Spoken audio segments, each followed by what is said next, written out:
para o início de mais uma sessão das Palavras Cruzadas e mais um estudo sobre o êxodo que temos vindo a fazer desde o início deste trimestre. A lição número 9 que hoje vamos estudar fala da lei nas suas questões práticas.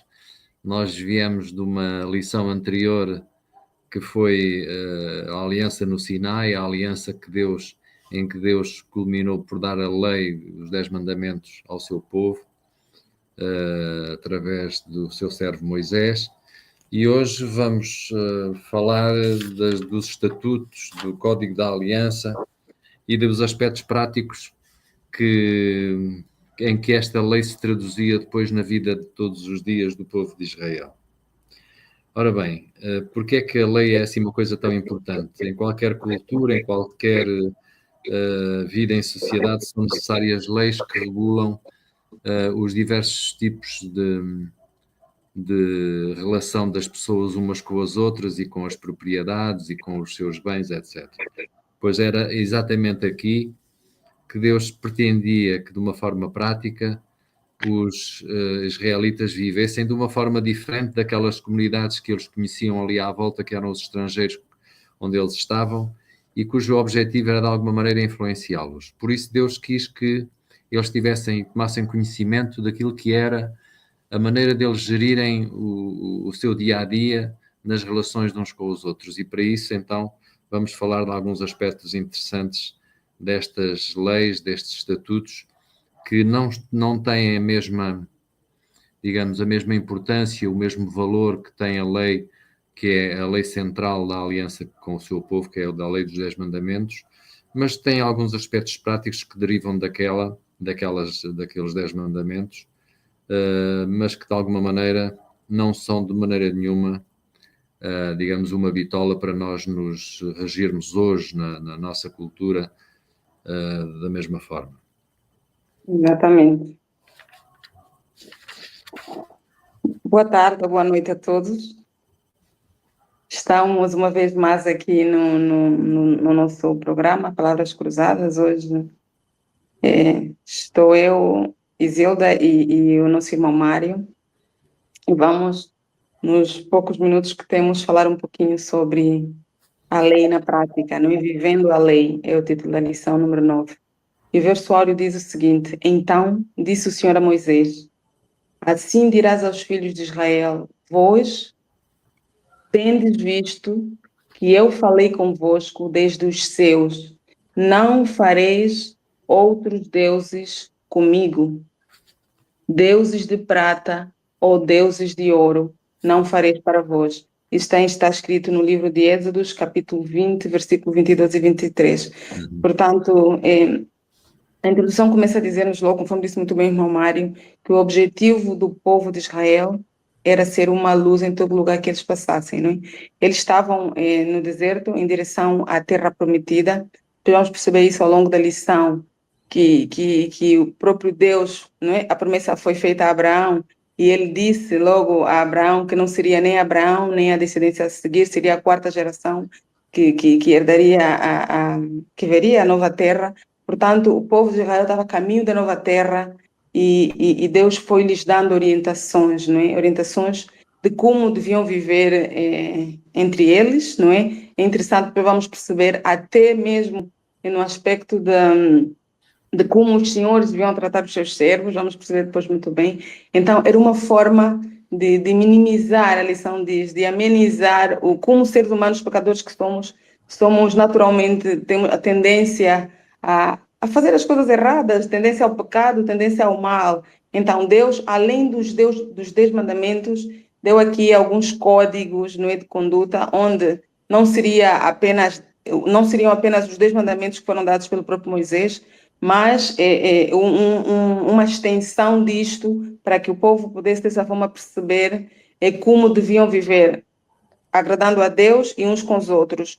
E desta forma, não tinha que ser só Moisés, mas os juízes, não é, estariam lá para julgar. A lição também diz-nos que os sacerdotes lá estavam para instruir o povo, e também fala da importância dos pais, não é, em instruir os filhos nos caminhos de Deus. Exatamente. Na lição de domingo há um texto muito interessante de Ellen White, em Patriarcas e Profetas, em que ela diz que a necessidade, a lógica, qual a razão de ser destes estatutos, tinha que ver com o quê? Com a mente do povo cega e aviltada pela escravidão do paganismo. Portanto, eles tinham vivido várias gerações no Egito, e digamos que a sua mente estava cega e aviltada pela escravidão ao paganismo. Eles não estavam preparados para apreciar completamente os princípios de grande alcance dos 10 preceitos de Deus. Então, para que os deveres expressos no Decálogo pudessem ser entendidos e impostos mais plenamente, foram dados preceitos adicionais, ilustrando os princípios dos 10 mandamentos e dando-lhes aplicação. E estas leis foram chamadas estatutos, tanto que eram organizadas com sabedoria e equidade infinitas, como porque os magistrados deveriam julgar de acordo com elas. Ao contrário dos 10 mandamentos, foram transmitidas particularmente a Moisés, que depois as comunicou ao povo. Portanto, não tinham a mesma importância. E digamos que o seu cumprimento hoje, como eu ainda há pouco disse, eram as leis que estavam, apesar de terem alguma relação com a lei principal, não eram, ainda hoje não são, modos de salvação. E de alguma maneira podemos dizer que foram abolidas quando o povo de Israel foi rejeitado com a morte de Estevão. A partir daí passou a haver um Israel espiritual, e estes preceitos que os princípios gerais ainda hoje podem ter valor, nós estudamos por causa disso, mas alguns deles, inclusivamente a lei da retaliação que iremos falar à frente, que é uma lei problemática que nos leva a más interpretações, dizendo que o Deus do Antigo Testamento não é o mesmo do Novo Testamento, porque Cristo depois, no Sermão do Monte, vai dizer que isto que foi dito aos antigos, olho por olho, dente por dente, enfim, é um texto que iremos mais tarde ler. Mas tudo isto para nós percebermos que a razão de ser desses estatutos tinha que ver com um povo rude, um povo que tinha sofrido as consequências do próprio paganismo que viveram no Egito, sendo escravos, e vamos olhar estas leis por outro aspecto para perceber que, afinal, elas queriam impedir, de alguma maneira, que as pessoas pudessem usar, por exemplo, a vingança pessoal como resolução dos seus problemas. Quando alguém me feria, a minha tendência humana é para fazer um mal maior à pessoa. Se ele me parte um dedo, eu tenho a tendência de lhe partir um braço, porque é mesmo assim a vingança humana, não é? E era para evitar que acontecesse isso que foi imposta, digamos, estas leis para que os juízes a aplicassem. Exatamente. E aqui o Código da Aliança nós encontramos escrito em vários livros da Bíblia, não é? E o objetivo desses estatutos foi já falamos um pouquinho sobre isso, para deter a avalanche do mal, não é? E construir uma sociedade mais justa, mais ordenada. E nós aqui no livro de Êxodo, capítulo 21, aqui a partir do versículo 1, fala sobre vários estatutos, começando, por exemplo, em relação às leis sobre a escravatura, não é? Aqui diz que se comprares um escravo hebreu, 6 anos servirá, mas ao 7º sairá. E continua dando várias leis. Então, foi uma forma de o povo viver, não importava se eram pessoas mais abastadas ou não, de viver com a maior equidade possível, não é? Portanto, é interessante perceber nessa lição que quando nós tivéssemos, imaginemos naquela altura, temos alguém que trabalha para nós, não é?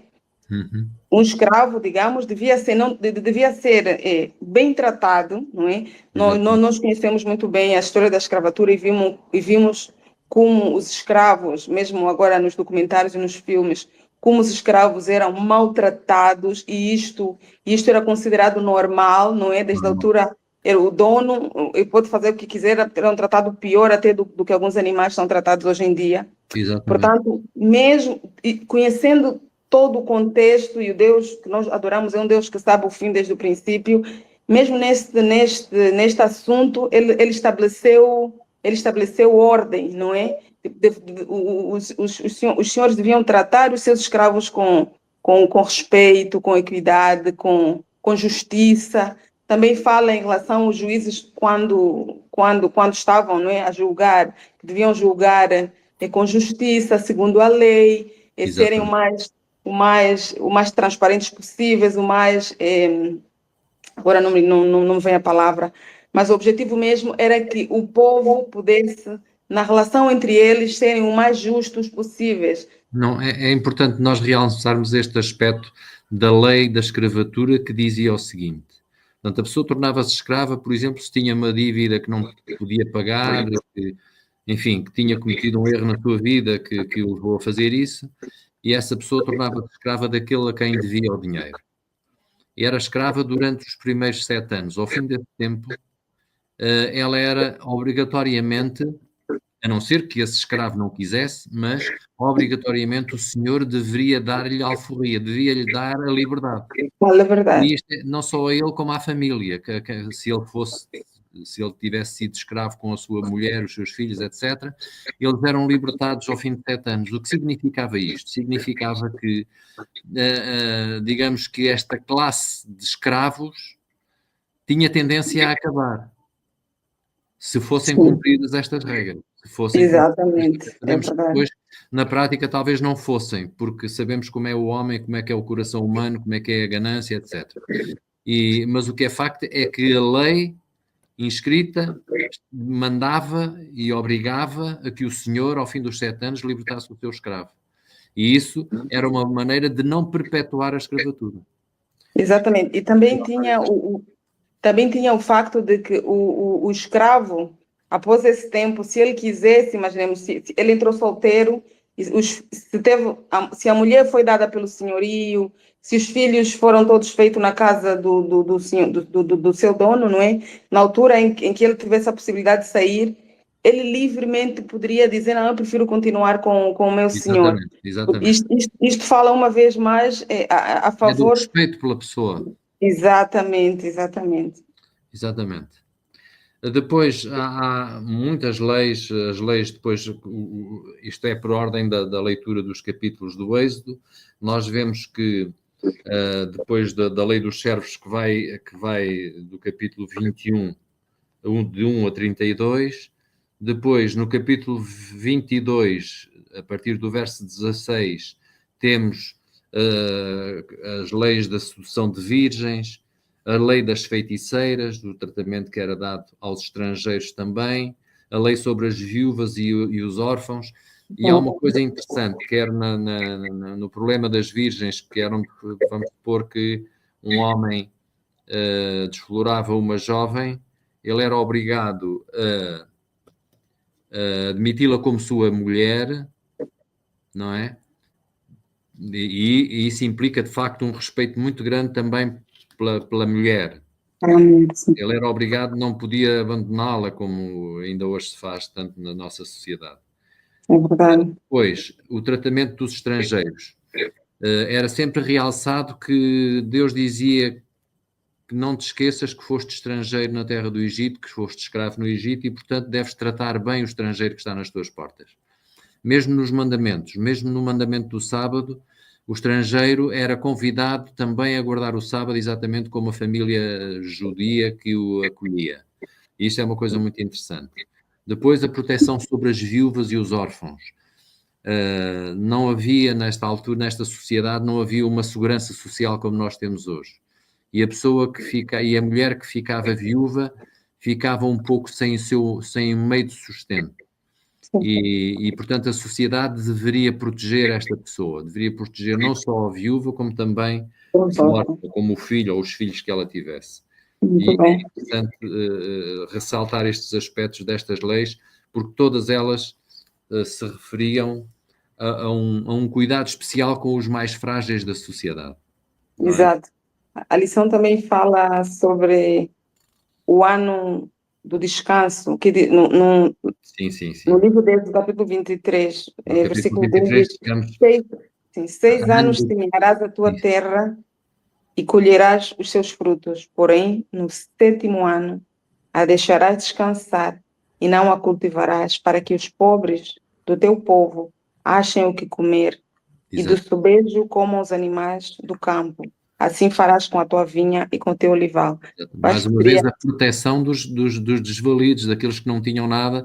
Então tinham um ano sabático, em que era uma sociedade agrícola, evidentemente, viviam da terra.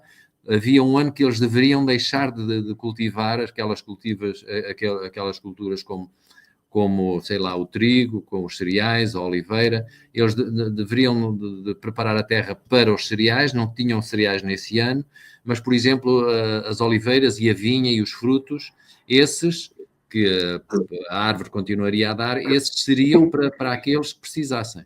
Exatamente. E até mesmo para os animais, tudo o que faltasse não era colhido para que os animais também pudessem ter os animais selvagens. É muito interessante. Exato. E fala também acerca do cuidado sobre a própria natureza em si, não é? Porque nós vimos nos tempos em que vivemos sobre a exploração, A exploração intensiva dos solos. Intensiva dos solos, não é? Não há tempo que é para... Não se dá tempo para as coisas crescerem no tempo certo, certo. aos alimentos transgênicos, as coisas todas... Isso é uma forma... Isto aqui é um cuidado especial para com a natureza, para respeitar o descanso natural que a terra deve ter, que a natureza deve ter, para poder regenerar, não é? E nós sabemos isso. Pois estas todas elas nos revelam um cuidado especial não só com o homem, mas também com a própria natureza, como tu dizias. Exatamente. Eu acho que nós temos nós adoramos um Deus que é um Deus dos detalhes, que nada foge do seu alcance, não há nada que ele não possa fazer e não há nada que seja tão mínimo que nós podemos considerar como insignificante. Não, acho que Deus isto não é. Não, o mínimo, não é? Aquilo que nós achamos mais insignificantes para nós humanos, se for necessário e se for para o nosso bem, Deus está lá pronto, não é? Para responder positivamente às nossas necessidades. Depois eu achei muito interessante também as leis que aqui são criadas sobre as festas. É interessante notar como Deus se preocupou com isto. É verdade. Aqui foram enunciadas as 3 festas que ainda hoje na cultura judaica existem, que são as 3 festas que mais importantes do calendário judaico, que são a Páscoa, não é? A Páscoa e a festa das primícias, perdão, a Páscoa que celebra a saída do Egito, não é? A Páscoa depois passou também para a nossa tradição cristã, mas o que é interessante é referir isto. A Páscoa, depois o Pentecostes ou a festa das primícias, não é? Que celebra a entrega da Torá após 7 semanas da Páscoa, e finalmente a festa dos tabernáculos ou festa das cabanas, ou festa que eles celebravam também, para celebrar o quê? Celebrar os 40 anos de cuidados de Deus no deserto, no seu êxodo, na sua passagem até à Terra Prometida. Portanto, até estas festas tiveram leis próprias para eles saberem como é que as deveriam fazer, como é que eles deveriam festejar. E era interessante notar como Deus se preocupou com isto e como Deus dizia que nestas festas, as festas eram uma celebração da dádiva de Deus, era uma celebração dos cuidados de Deus e por isso deveriam ser guardadas como um sábado. Eram sábados também. Aliás, o termo sábado, quando Cristo morreu, que se diz nos textos sagrados que foi grande o dia de sábado, porque o sábado da morte de Cristo, em que ele passou na sepultura, coincidiu com o sábado da Páscoa que eles estavam a celebrar. Por isso Exatamente. O dia de sábado. Bom, é muito interessante ver isto, como é que Deus tem cuidado de referir. E eu achei um aspecto muito curioso, que é exatamente no capítulo 22 e no verso 27 de Êxodo, que é o texto que está, isto são os estudos rabínicos que mostram. O texto central do Êxodo é o texto do capítulo 22, verso 27. E o que é que diz o texto 22, verso 27? Diz que Deus é um Deus misericordioso. Querem ver? 22, 27.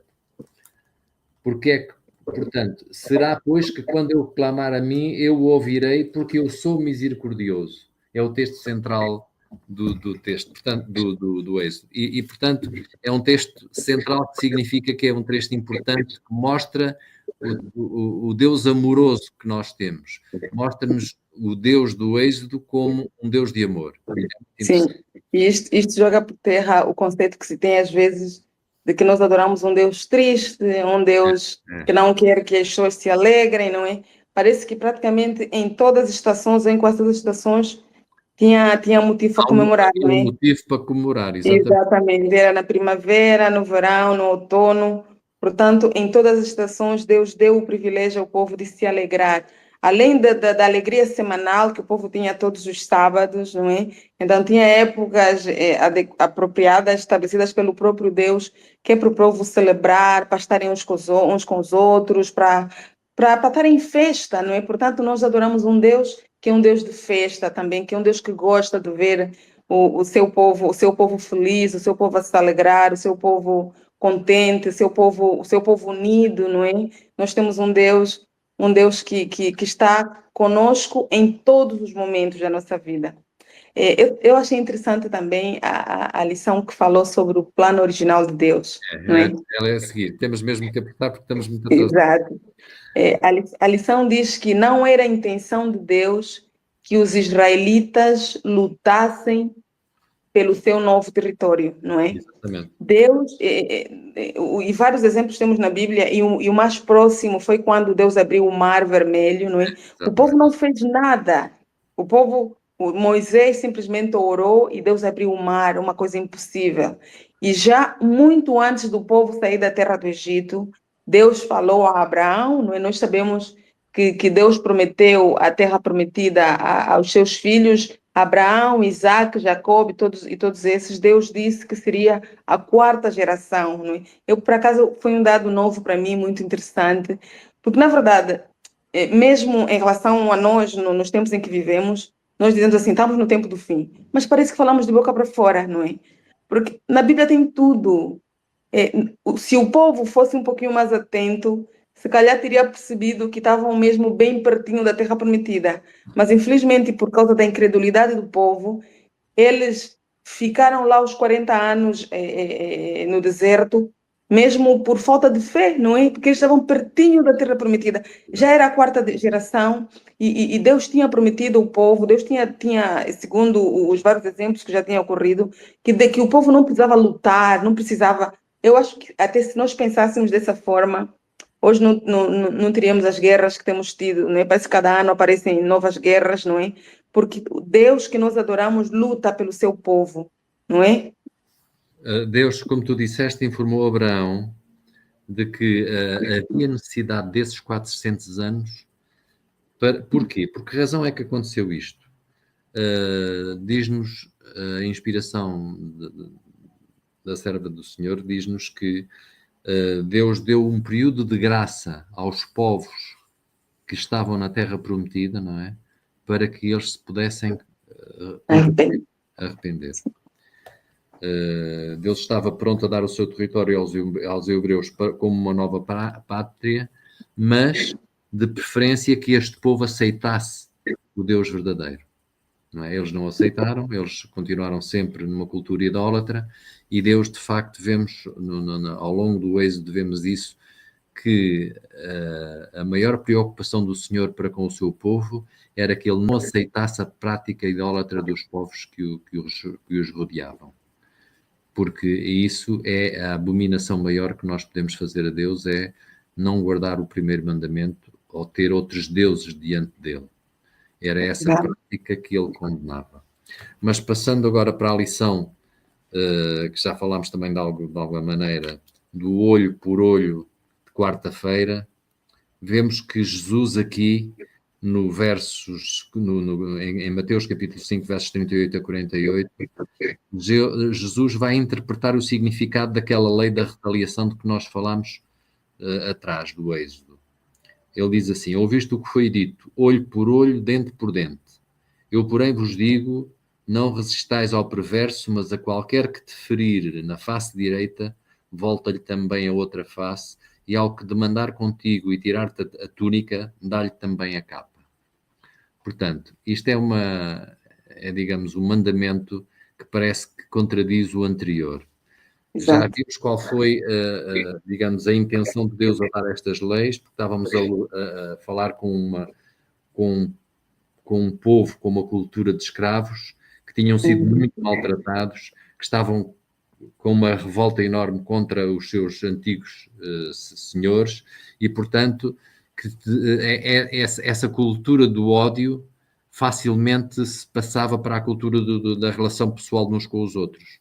E era necessário pôr um travão a essa vingança pessoal que estava à flor da pele dos escravos, dos antigos escravos.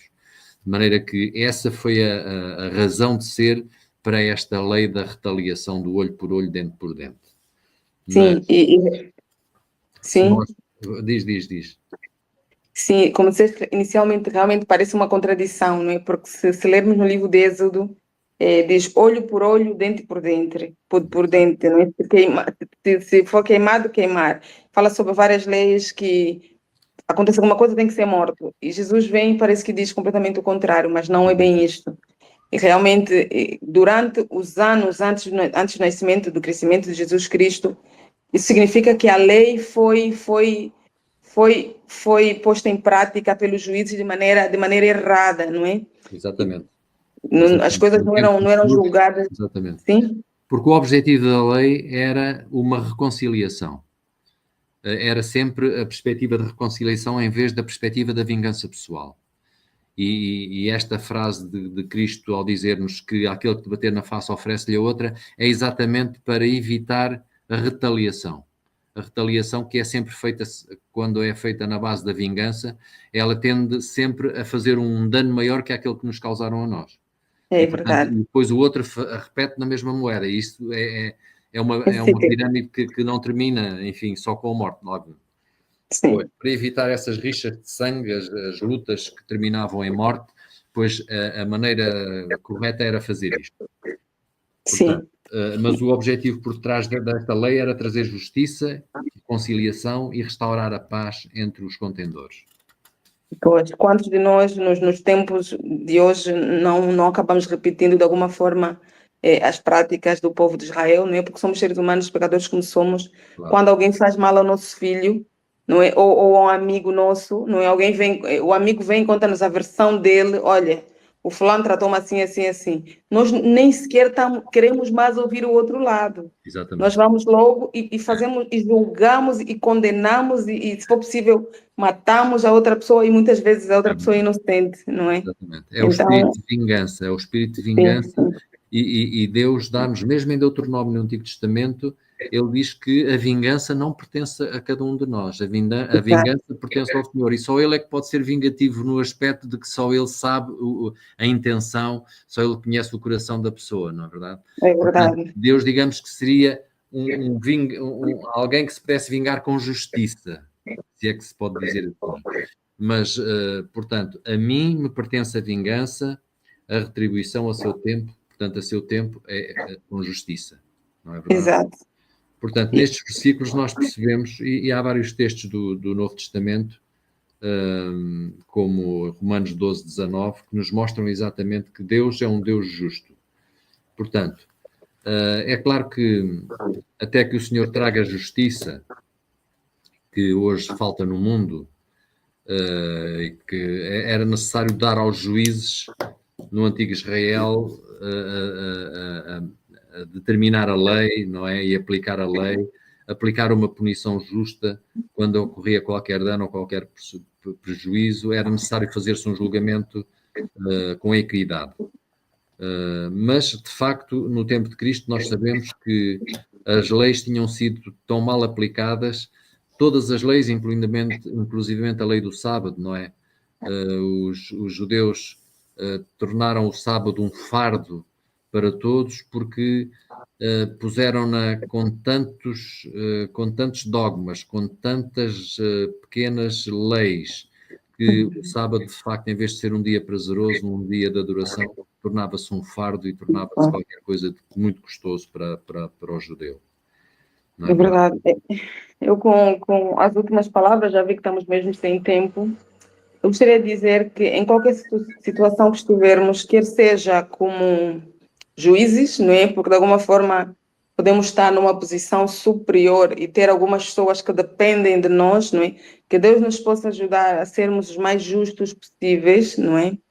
Pedindo sempre a orientação de Deus quando a última palavra depende de nós, não é? Para nós não sermos para não sermos aqueles sermos com um peso e duas medidas, né? Quando me convém vai ser assim, quando não me convém vai ser de outra forma. E se de alguma forma somos aqueles que nos sentimos injustiçados, que sentimos que as coisas não estão a ser bem feitas ou bem julgadas e às vezes fazemos de tudo e achamos que já não há solução, vamos descansar em Deus, vamos continuar a orar e a pedir a Deus que nós adoramos um Deus que é um Deus justo, que no seu tempo ele julga e dá a cada um segundo aquilo que merece. É. Nós temos um último conselho de Cristo, que é uma coisa que nos parece quase impossível, que é sede perfeitos como é perfeito o vosso Pai que está no céu. Como é que nós podemos ser perfeitos? É sendo como Deus é misericordioso para com os outros. É termos um espírito de perdão, de amor e de perdão para com aqueles que nos ofendem, para com aqueles que nos maltratam, porque é assim que Deus age connosco. Nós somos maus, de coração revoltado, propensos a vingança, etc. Nós tivemos em Jesus aquele que suportou tudo por nós e nos perdoa os nossos pecados. Pois bem, e manda-nos ser exatamente amar como Ele nos amou. E é aí que nós podemos ser tão perfeitos como o nosso Pai é perfeito, o nosso Pai que está nos céus. Amém. Muito obrigada, Romário, por estes momentos. Deus possa abençoar. Adeus a todos. Adeus.